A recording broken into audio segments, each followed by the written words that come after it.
Okay. Good afternoon, everybody. I'm going to tell you my name in my language, how we introduce ourselves. I'm Western Shoshone. I'm from the Tomoke tribe of Western Shoshone in Nevada, and I'm from the South Fork Band. Okay. Nananihan, Dallas, Nosogo Ogoi Ninth, Nevada Night. Sa Sekaramagimak. What I said was my name is Dallas, and I'm from where the cottonwood trees are along the flowing river. Soho is the cottonwood trees, and the river is Ogwe, flowing. I am a victim advocate with the Intertribal Council of Nevada Domestic Violence Prevention Project, and we've been renamed 3 years ago to Family Violence Prevention Project. My office is based in Elko, Nevada, which is up in northeastern Nevada. The main office is located in Reno, which is about 5-hour drive west from Elko, and I'm the only advocate in the area for northeast Nevada, and I serve the tribes in northeast Nevada, the Tomoke tribe, which consists of 4 bands, which is South Fork, where I'm from, Elko Band, Battle Mountain Band, and Wells Band. And then I also cover Goshute, Confederate Tribes of Goshute Indians, and Ely Shoshone Tribe, the Duckwater Shoshone Tribe, and then all the way up to McDermott Paiute Tribe, if the victim wants to relocate to eastern Nevada. I've been in this advocacy position for 11 years, September 4th. And what got me interested in this is I'm a survivor of domestic violence, child sexual assault, and rape. And also physical violence from a relative that lived with me and my grandparents. Prior to that, I worked in the environmental field, which I love because I live on a ranch, my grandparents' ranch. And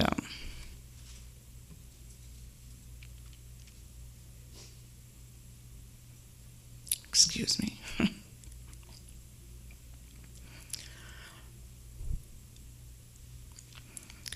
Anyway, I was in the environmental field for 10.5 years, and then this position came open, and my project director, who I've known since she was a baby, I was good friends with her mom, she had contacted me and asked me about the position, if I was interested, and I said, sure.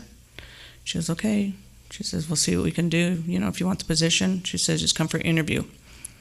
And obviously I got the job, and it was hard for me at the beginning because I didn't know what to expect as, you're a victim advocate. So what do you expect from that? Thank you. So I went to a couple trainings, and then I finally got the idea of, okay, this is what I have to do. And I'm going to be helping people out that are basically exactly like me. And that was the hardest thing to do, because at that time, I wasn't even beginning to heal. Everything that happened to me was put away in the back of my mind in a little black closet, I would describe it as. And I wanted to keep it there. The one thing that took me down, I'm going to say it did take me down. When I was 22 years old, I was married to an abuser. He was an abuser at first. Let's just say that. I guess everybody should know that, right? If you're an abuser at the beginning, why do you want to marry someone like that? The abuse that I went through with him, I don't know if it's even as bad as a lot of other of the cases that I've handled. But, and I, at that time, when I married him was 19. I probably weighed 90 pounds soaking wet. But I was a feisty one because I had 3 younger brothers. So I wear the scars from mentally and physically from that marriage. For the longest time, I wouldn't pull my hair back. I didn't want to show my scar on my head. So, but now you guys can see it, right? Now I don't even care. It's he came home one time and, like he usually did, drinking and partying, and I didn't want to open the door, and he kicked it open, and then he wanted me to cook him some pancakes, and I told him no. And he pulled me by my hair into the kitchen, and I was sent tabling. He told me cooking pancakes and eggs, and I said no. And then he pulled out this knife. I would say it's probably, in length together, was probably 2 foot. And I don't even know where it came from. And he started swinging it at me, and I just kept ducking and ducking. And finally, I just thought, you know what? Fuck it. And I just sat up. And then that knife caught me right here, across my forehead. And blood just started pouring. And I can't even say I was in shock. I didn't even know what to expect. You know, it was just like, I was stunned, I guess. And he told me, you're going to cook those pancakes and eggs now. And I thought, yeah, I will. So I did. And the blood was draining into the eggs and pancakes, and he ate them. And he wouldn't let me go to the doctor because we live 45 minutes from Elko. And he wouldn't allow me to go anywhere. So I stayed in a separate room that night. And you know, when you get cut in the forehead, that skin's so thin up there, it just spread it way out, and you could see my skull. And the next day, a friend came up to see me, and then when I opened the door, because he was passed out in the bedroom, and I opened the door, and she says, what happened? And I told her, and she goes, we got to take you to the doctor.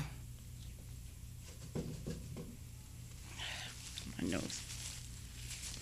So I went into the doctor, emergency room, and they interviewed me. Well, just basically asked me what happened in that, and I told them I didn't want to talk about it. And they wouldn't push it. They just left it at that. So I got 12 stitches on my forehead, and like I said, it was embarrassing to show my head because I did not want anybody to see that. I didn't want anybody to know that I was having, you know, all these problems. Actually, I thought that nobody knew about the abuse, but everybody knew about it. They didn't tell me till years later. Yeah, we knew that he was what he was doing to you. And so, you know, that was, I would say, the roughest, one of the roughest 3 years of my life was with him. And my grandparents, they couldn't do anything because when they tell you, you know, he's not a good person, don't go back to him, what do? You're going to defy that. And then you go back. Same thing, over and over. And then he's held guns to my head and basically played Russian roulette with them and just keeps clicking the trigger and that. And then he'd laugh, and then he'd tell me open my mouth and pull the trigger, and, you know, and pistol whip me. And he cut my hand open one time right here. It looked like a lobster because I was trying to stop him from coming at me with the knife, and I just put my hands out, and he just took that knife and cut that. I was thinking, great, more stitches.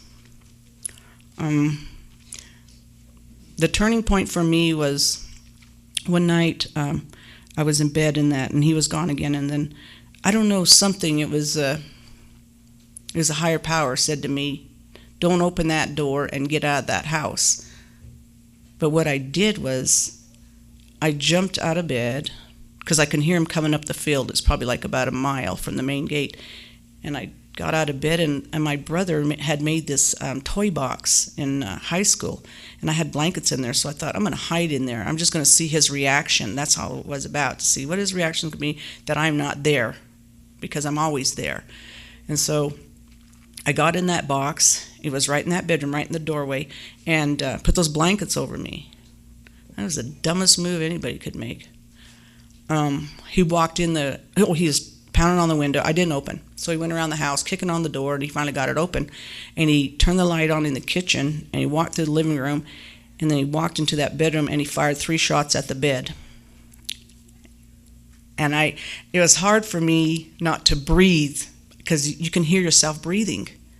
So I was holding my mouth like this, and because I didn't want him to hear me. And then with those blankets, I was sweating so bad. I was like, this was stupid. Why didn't you just leave the house? And then he turned the light on, and then he seen I wasn't in bed. And then he was cussing and that. Then he went in the kitchen. He was cooking, and I was like, oh, please pass out soon. Go to bed, because I was sweating bad. And I thought, I don't know if I want to make it out of here. I might have to come out with my hands up. I surrender, something like that.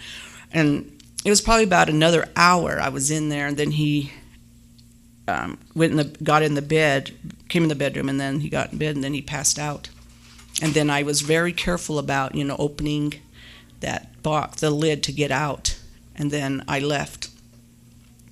And then I stayed with my grandparents down at their place, and then he eventually left after a couple days. So I left it at that. And then I want to say maybe about a month and a half later, I can hear this vehicle coming up the road, and I was doing fine at the house. I wanted to just be by myself. And then I recognized that truck was one of his friends from where that reservation he's from. So I went in the house, and I got a .243 rifle, because I was like, I'm not letting this happen anymore. So they come pulling up through the gate, past the corrals and through the gate to that one little pasture, and I started firing away. Well, the guy that was driving, he got so confused with me shooting at them that he was spinning in circles. He couldn't find the gate, and my ex was hollering at him which way to go. And I didn't have any intention of killing them. I just didn't want them near me anymore. I was done with all the beatings and tactics that he was using on me. So he finally found the gate. There's a gal in the middle between them, and that all I seen was this hair just fly over when she ducked down, and that was the last I seen of him until the next year. And he wanted me to go back to him, and I told him no. I think that was probably the biggest step I took, was saying no to him. I'm not going to do this anymore. And then now I'm going to tell you a story about the rape. And this happened when I was 22, and this is when my abuser husband was gone. And I was out just driving around. Because of my state of mind because I was still married to that abuser, I just wanted to numb everything. And so I just kept drinking whiskey and that. And, I didn't care, because I felt comfortable, around these people here, because I know them. And then, so that guy that came up there, the third guy or whatever, he said, one of the guys said, well, we got to go home, And I said, yeah, I better get going home. And then I was going to going to my car, and I was going to give one of them a ride that lives up above me. And then this guy was going to give the brother ride home that lived by him. And he said, no, he says, Dallas, you're pretty drunk. He says, I don't want you to wreck or anything. You guys are pretty drunk. He says, I'll just give you guys a ride. Okay, give us a ride.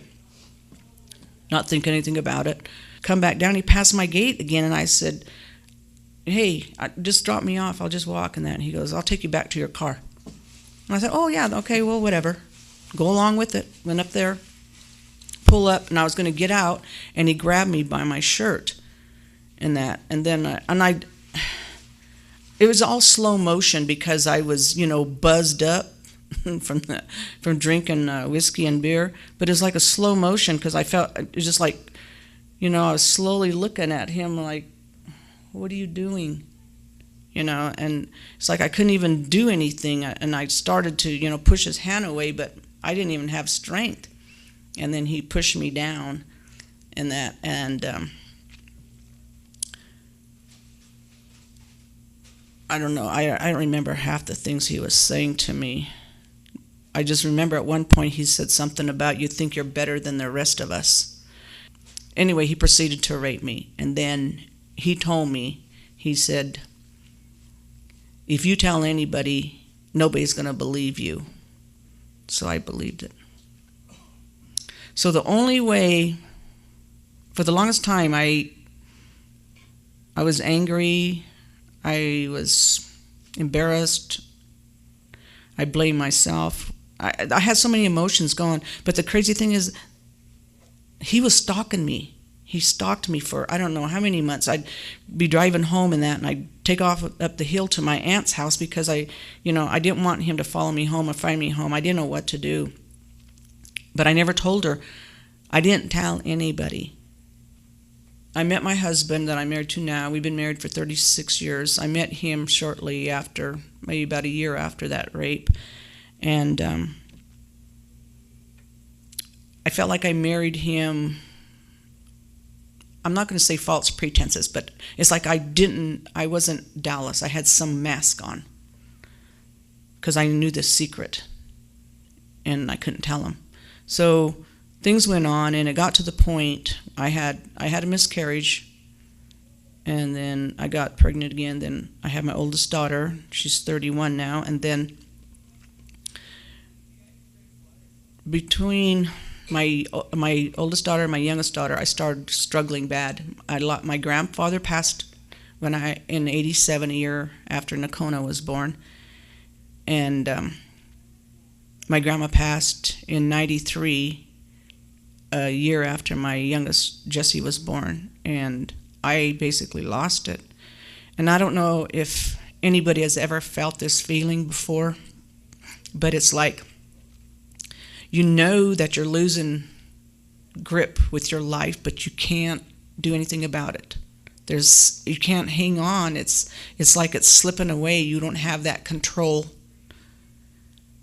And that's what happened to me. I started drinking really heavy. I was playing sports. I was playing softball with my cousins in town, and I started drinking, and it got so bad that I wasn't even coming home, and I had these little kids at home, and I didn't even care. I didn't care about me. I didn't care about anybody. And then I met some guy at a bar. He was with my cousin, so I started having an affair with him.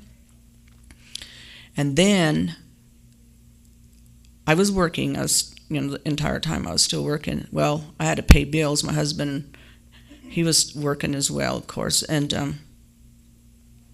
I didn't want him to, I didn't want to be taking money from paying the bills. That was in my mind. So then I started forging checks from my cattle association to pay for my drinking habit. And eventually, after 3 years, I got caught. And I ended up going to a prison camp in California for it.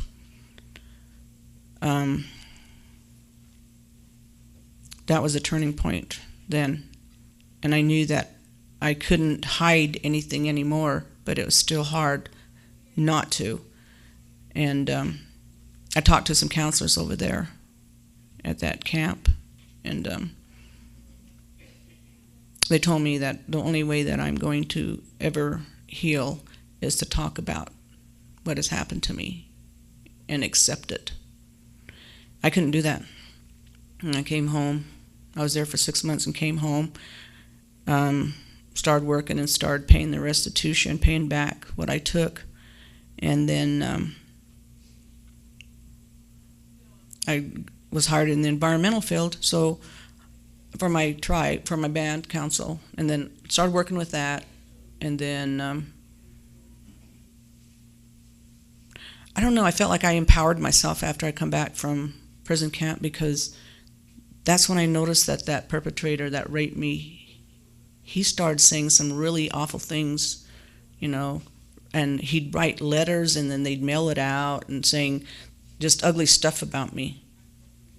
And he would sign them, those letters. So I wasn't sure what, I didn't know what to feel. And standing up here talking about it, I'll tell you what, it's a lot of years of thinking about it and building my resiliency up to do this. And it's hard.